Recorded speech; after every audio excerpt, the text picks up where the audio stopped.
Hello guys, welcome to my review of this little guy. This is the Mackie Mix8, obviously from Mackie. So it's a relatively cheap mixer. I use it for my school's football games, but I guess it can really be used for anything. I'd use it for small events, but I don't really do small events that are worthy of this. So anyway, later in the video we're going to take a look at it, but I want to go over a couple of key features and such for it first. So looking at the front here, we can see that it has two mic inputs, and on the same channels, two line inputs. In addition, it also has two more line ins. These can also be used for a stereo to mono wide cable, such as this one, where you just do this, and if this was the correct size, I would probably put it into my phone because that's really the only time that I use these jacks.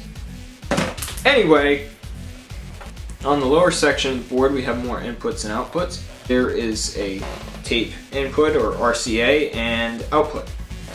Then we get into the knobs. If you want to be a knob turner, turn some knobs. Anyway, so we have, standard volume. The volume are not faders, as you can clearly see.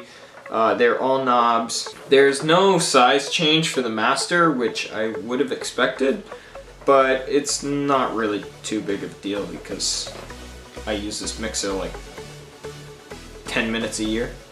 Now we're going to take a look at the front side of the board and some of the features that it has. One of the reasons I purchased this board was because it has a 3-band EQ. This is a big deal for me because, well, let's just say I have some picky customers at those football games. The green knobs are auxiliary output volume knobs. To the right of this, you can see the master LED volume indicator.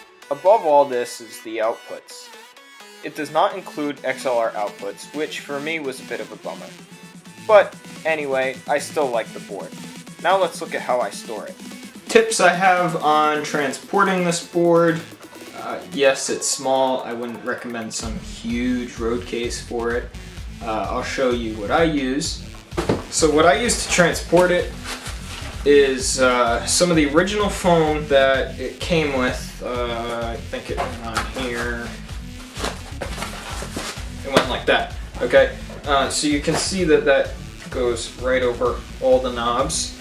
And there's another piece of foam down in the bottom of this bag. And then I used one of the ADJ bags that I got from the DJ Expo a couple of years ago. And I just put the power supply right in there, put the mixer right in here, this. Otherwise, it's pretty well protected. It's not like I'm stacking other equipment on top of it. It's pretty much just on top of all the other equipment. Thank you guys for watching, and remember not to subscribe.